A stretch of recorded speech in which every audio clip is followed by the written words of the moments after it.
Bienvenidos a este webinar técnico que organizamos en Andece, que está dedicado a analizar los cambios que ha introducido las últimas modificaciones del Código Técnico de la Edificación. Forma parte de un ciclo de 3 sesiones técnicas y hoy arrancamos con el primero de ellos, dedicado a abordar los cambios que introduce la modificación del documento básico de seguridad en caso de incendio y particularizándolo en cómo podrá afectar a las soluciones constructivas con prefabricados de hormigón. Bueno, como seguramente sepan todos, el Real Decreto 732, publicado a finales del pasado año, introdujo una serie de modificaciones en 4 de los documentos básicos que comprende el Código Técnico de la Edificación, en particular el de seguridad en caso de incendio, el de salubridad, el de seguridad de utilización y accesibilidad y el de ahorro de energía. Como indicábamos, hoy vamos a empezar con el de seguridad en caso de incendio y vamos a dejar para las 2 sesiones siguientes el de salubridad y seguridad de utilización y accesibilidad, que será el segundo, y por último, el de ahorro de energía. Como ya conocen, el Código Técnico de la Edificación es el marco reglamentario que ordena cómo proyectar y construir los edificios de nueva construcción en España y también algunas rehabilitaciones o reformas según unos límites que quedan establecidos. Desde su aprobación inicial en el año 2006 se han ido produciendo distintos cambios que de manera progresiva se han ido publicando y aprobando. No todos los documentos básicos han sido modificados. Bueno, conviene apuntar que la entrada en vigor del Código Técnico de la Edificación, los nuevos documentos básicos, se producirá a partir del próximo 28 de junio. No obstante, en este periodo de coexistencia se admite que proyectos que estén ahora mismo redactándose ya puedan tener en consideración estas modificaciones.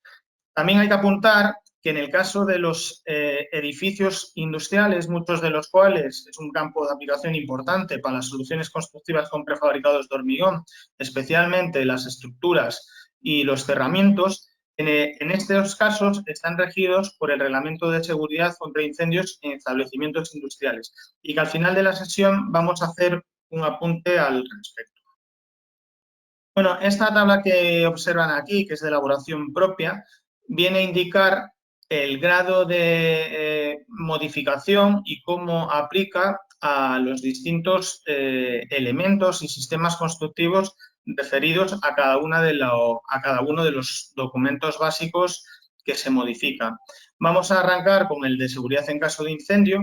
Sabrán que el Código Técnico de la Edificación tiene un enfoque prestacional que determina cuáles son los objetivos, las exigencias que para cada caso se establecen. No entra en detalle en con qué materiales o con qué sistemas constructivos se pueden lograrlo. Es una manera de invitar a la innovación, al avance y que se pueda abrir a cualquier sistema constructivo que sea susceptible de conseguir alcanzar esas exigencias. En la parte del documento en el cual estamos hoy presentando, en el de incendio, los cambios realmente son menores. A lo que es el diseño, no va a introducir o no implica la introducción de cambios elevados con respecto a lo que había hasta ahora. Y a su vez, a los propios productos de construcción.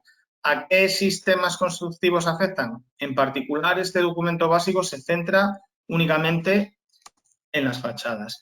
Bueno, toda la documentación, como saben, en este caso está en abierto a libre disposición a través de la web del Código Técnico de la Edificación. Es interesante tanto la versión limpia, negro sobre blanco, de cada uno de los documentos aparece, pero también se añade otro fichero en el cual vienen las modificaciones resaltadas en amarillo. Esto es interesante a la hora de identificar cuáles son dichos cambios para centrar la atención en los mismos. Ya yendo todavía más al detalle de este documento básico, la exigencia principal que establece es que en el caso de incendio se reduzcan dentro de unos límites los daños que puedan derivarse de la manifestación de un incendio dentro de un edificio. Y para lograrlo, el documento básico especifica una serie de parámetros y los procedimientos que permitan asegurar dichas exigencias básicas.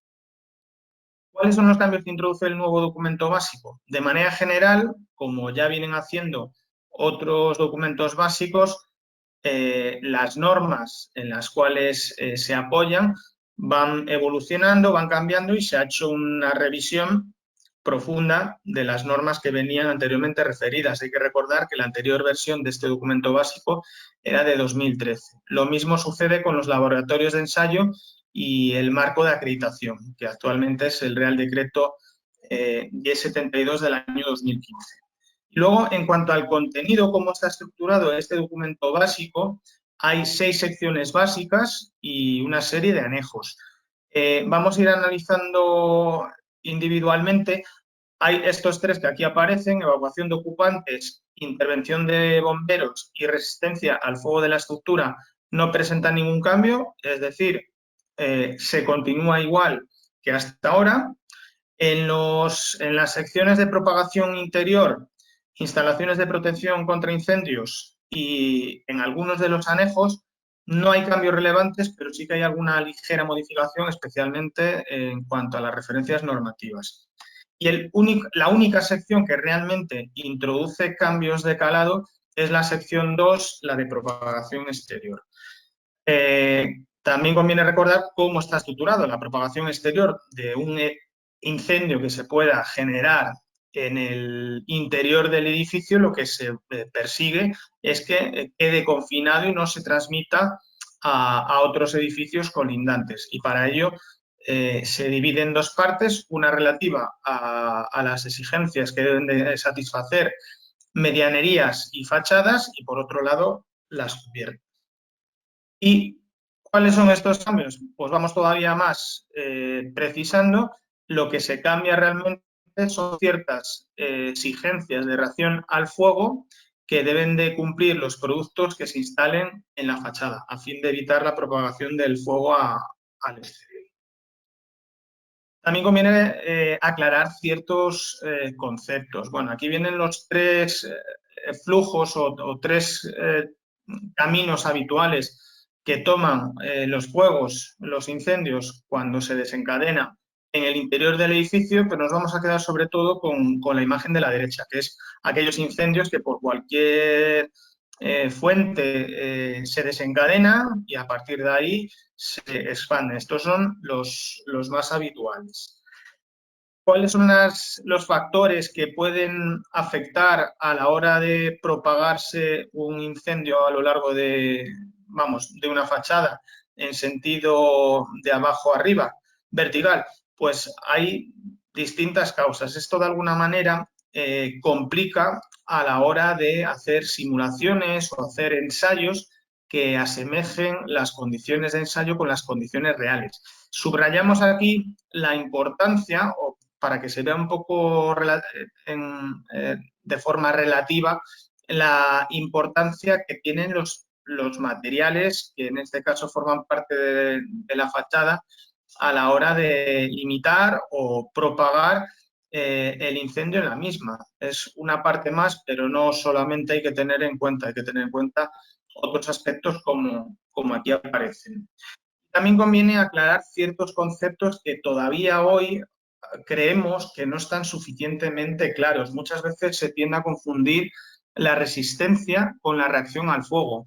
Ambos conceptos o ambos parámetros tienen el mismo objetivo final, que es, de alguna manera, contener o minimizar las consecuencias dentro del edificio en caso de que se desencadene un incendio. Pero cada una está centrada en un aspecto distinto. La resistencia al fuego, que a su vez se divide en 3 parámetros: la resistencia, la integridad y el aislamiento. Lo que se hace es establecer un periodo de tiempo que asegure el comportamiento inicial. Puede ser de una fachada, de un forjado, una estructura, básicamente de los sistemas constructivos. Y en cuanto a la reacción al fuego, lo que se hace es evaluar el potencial de contribución que puedan tener los productos o los materiales de construcción en el caso de que haya un incendio.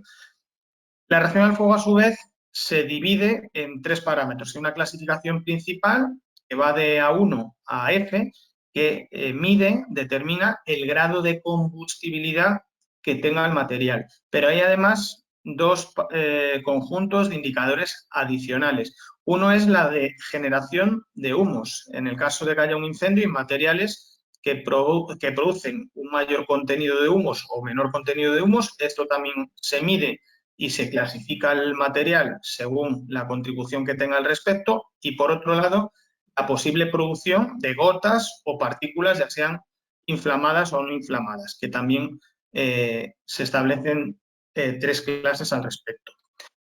Ya llegamos a cuál es el cambio principal que introduce la sección 2 de propagación exterior. En rojo vemos cuál era la situación que había en cuanto a la exigencia de clase de reacción que tenían que tener las fachadas. Hasta ahora sucedía, y aquí permítanme que apunte, no tener muy claro el por qué había una exención en los edificios de hasta 18 metros de altura, es decir, no solamente los primeros 3,5 metros estaban exigidos a tener a los materiales a tener una clase de reacción al fuego, la que viene indicada, un BS3D2, que ahora entraremos un poco más a analizar uno por uno qué significa, y el resto, hasta los 18 metros, estaban exentos, es decir, un edificio que podemos pensar en un 4 alturas, 4 plantas, más bajo sobre rasante, pues no tenía ninguna exigencia al respecto. Esto empieza a cambiar.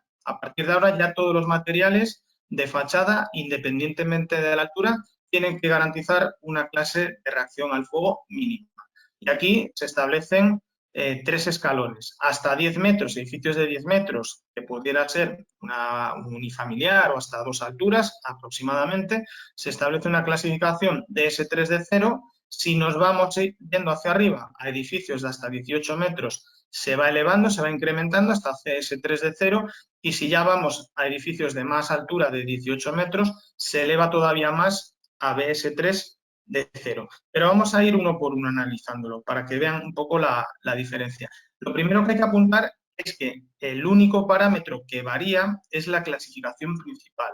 Los otros dos se mantienen inalterables. Sobre todo el S3, perdón, el correspondiente a la generación de humos, se admite que todos los materiales tengan una subclase S3. Aquí hay que apuntar que hay colectivos que se han visto bastante molestos al respecto porque realmente los incendios, las fatalidades que se producen por los incendios dentro de los edificios normalmente están mucho más debidas no al propio incendio en sí, sino a los humos que inhalan las personas, y eso al final es la principal fuente desencadenante de fatalidades dentro de los edificios. Y aquí se ha admitido cualquier tipo de edificio en la fachada, admitir una clase S3, es decir, se admite una alta producción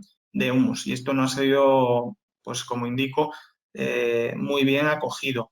En cambio, la producción de gotas y partículas únicamente se admite que no se generen nada. Y luego, en cuanto a la clasificación principal, vamos a ir viendo. La clase D, correspondiente a las fachadas de hasta 10 metros de altura, sería la que utiliza productos combustibles, pero con una contribución media al fuego. Si vamos subiendo en altura hasta los 18 metros, se vaya de alguna manera recortando o incrementando esta exigencia, ya vamos a materiales combustibles, pero ya con una contribución limitada. Todo esto está cuantificado según el ensayo que veremos a continuación.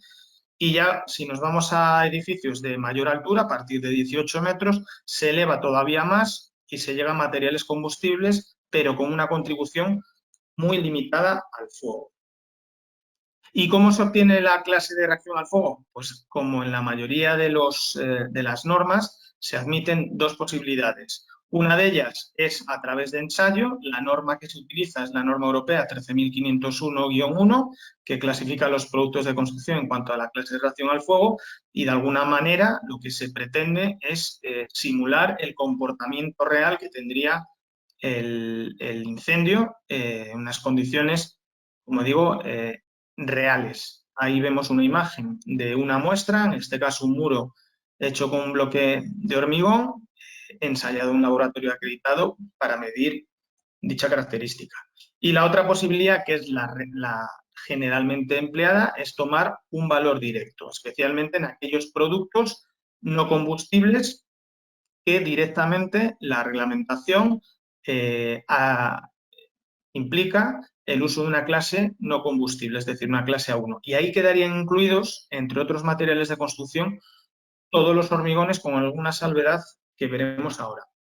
También, bueno, dicha salvedad es la que viene en las propias normas de producto. Los prefabricados de hormigón, prácticamente todos, están recogidos en normas armonizadas de producto, que a su vez requieren el marcado CE obligatorio para su comercialización, y en todas estas normas hay un apartado específico que determina cómo caracterizar la reacción al fuego del producto. En este caso, en el caso de los bloques de hormigón que se pueden utilizar como elemento visto en fachadas, asigna una clase A1 sin necesidad de ensayos, salvo que en la composición del hormigón se hayan utilizado materiales de origen orgánico una proporción de más de un 1%, algo tampoco es que sea habitual. Lo mismo sucede para los elementos prefabricados de hormigón, que en su mayoría quedan referenciados a la norma europea de reglas comunes de productos prefabricados de hormigón, la UNEN 13369, que con el mismo planteamiento asigna una clase A1 incombustible sin necesidad de ensayo, salvo que se emplee un contenido de más de un 1% de materiales orgánicos en el hormigón. ¿Y cuáles son los únicos elementos prefabricados de hormigón susceptibles de caracterizar que podrán tener a priori otro valor distinto de clase de reacción al fuego? Pues fundamentalmente aquellos que tienen en su composición integral materiales con una clase de reacción al fuego peor, como puede ser el caso de los aislamientos térmicos que quedan incorporados en los paneles sándwich. Las dos tipologías más habituales de paneles que se utilizan fundamentalmente como elemento exterior en fachadas, pero también como revestimiento interior, por un lado serían los paneles ligeros, como hemos clasificado, que bien pueden ser hechos con hormigón armado con fibra de vidrio, que comúnmente llamado GRC, o con UHPC, que serían hormigones de mayores prestaciones. ¿Por qué les llamamos ligeros? Como pueden observar en la imagen, no viene acotado, pero sería un elemento sándwich en el cual las dos capas exteriores corresponderían al hormigón, ya sea armado con fibra de vidrio o otro tipo de fibra, y el espesor que suelen tener pues ronda los 10, 12, 15 milímetros. Y el núcleo interior es donde está insertado, que ya viene así de fábrica introducido, el aislamiento térmico, que es el que tendrá un peor comportamiento. Como ven, en esos 10-15 milímetros que ponemos en ambas caras, estaríamos confinando al material con peor comportamiento. Es decir, tenemos de alguna manera que contener, o el producto tiene que contener el incremento de temperatura debido al fuego en muy poco espesor. Y para ello nos hemos ido a una tabla bastante interesante que es desarrollado por la Asociación de Fabricantes de Aislamientos Térmicos. En el caso del GRC o el HPC, el aislamiento térmico que más se utiliza como núcleo interior es el poliestireno expandido. Ven ahí el rango, la horquilla de clases de reacción al fuego que tendrían, que irían desde una clase E, en dicho caso, no cumpliría los valores mínimos de clase de reacción al fuego en ningún escalón de fachada, es decir, se descartaría ya de entrada, pero podemos llegar hasta un BS1 de 0. Con esto cumpliríamos en cualquier escalón de altura de la fachada. Aquí no aparece ni el GRC ni el UHPC, aparecen otros materiales de construcción, pero nos pueden dar una idea aproximada de hasta dónde podríamos llegar. Si nos vamos ya a los paneles sándwich de prefabricados de hormigón ya de formato pesado, estaríamos hablando de una composición, bueno, desde el punto de vista de la distribución de las capas semejante, pero pueden observar ahí que ya las capas de hormigón, que es el material incombustible, son mayores. No lo hemos acotado, pero para que se hagan una idea podemos estar hablando de 6, 7, 8 centímetros a cada lado. Es decir, tenemos un espesor que retarda el incremento de la temperatura debido al incendio, mucho más fácil porque es mucha más masa la que tenemos a ambos lados. Y en este caso, el material que normalmente se emplea es el poliestireno extruido. Haciendo el mismo ejercicio veríamos que estaríamos exactamente igual, con la misma horquilla. En elementos sándwich, paneles sándwich, confinados en ambas caras, iríamos desde una clase E hasta una clase BS1 de 0 con la misma interpretación en cuanto al cumplimiento o no que podríamos tener en el documento básico. Además, introduce otros cambios no de aplicación directa para nuestro caso, unos relativos a los aislamientos térmicos que se pueden colocar en las cámaras ventiladas, con otros tramos de altura hasta 10, 28 y a partir de 28 metros. Aquí también hay que apuntar, y creemos que es importante el definirlo, que las fachadas ventiladas con cámara de aire que está continuamente circulando el aire de abajo a arriba, desde el punto de vista de la seguridad en caso de incendio, son peores porque por el efecto chimenea, en caso de que el fuego llegue hasta ese punto, el traslado, la velocidad de avance siempre va a ser mayor. Es decir, esto es un poco contradictorio con el comportamiento mucho más positivo que sí que tienen las fachadas ventiladas desde el punto de vista higrotérmico, que veremos en la parte de eficiencia energética en el último de los webinars.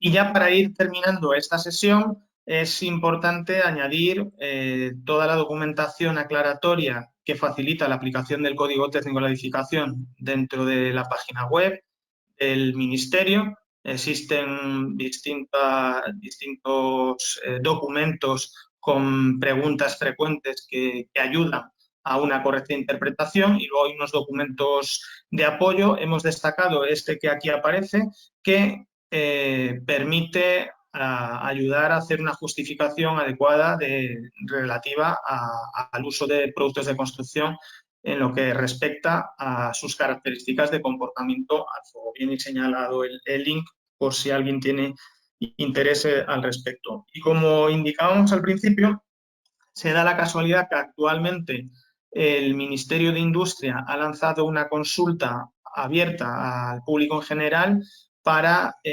recabar opiniones al respecto de revisar o mantener el reglamento que está todavía vigente, que es del año 2004. Es curioso porque ofrece 4 alternativas, desde hacer un nuevo reglamento hasta no hacer nada, pero ya plantea una solución que sería la primera, es decir, elaborar un nuevo reglamento. Y esta consulta está actualmente abierta para cualquier interesado que se puede dirigir al Ministerio de Industria hasta el próximo 1 de abril. Y con esto terminamos este primer webinar. Los 2 próximos se llevarán a cabo el próximo martes 14 de abril y el martes 21 de abril a la misma hora. El primero de ellos entraremos en detalle en los cambios que introduce el documento básico de salubridad, que fundamentalmente es que se añade una nueva sección relativa a la protección del gas radón y también aprovecharemos la ocasión para señalar los cambios menores que introduce el documento de seguridad de utilización y accesibilidad y ya por último cerraremos con el documento básico de ahorro de energía, este ciclo de 3 webinars técnicos.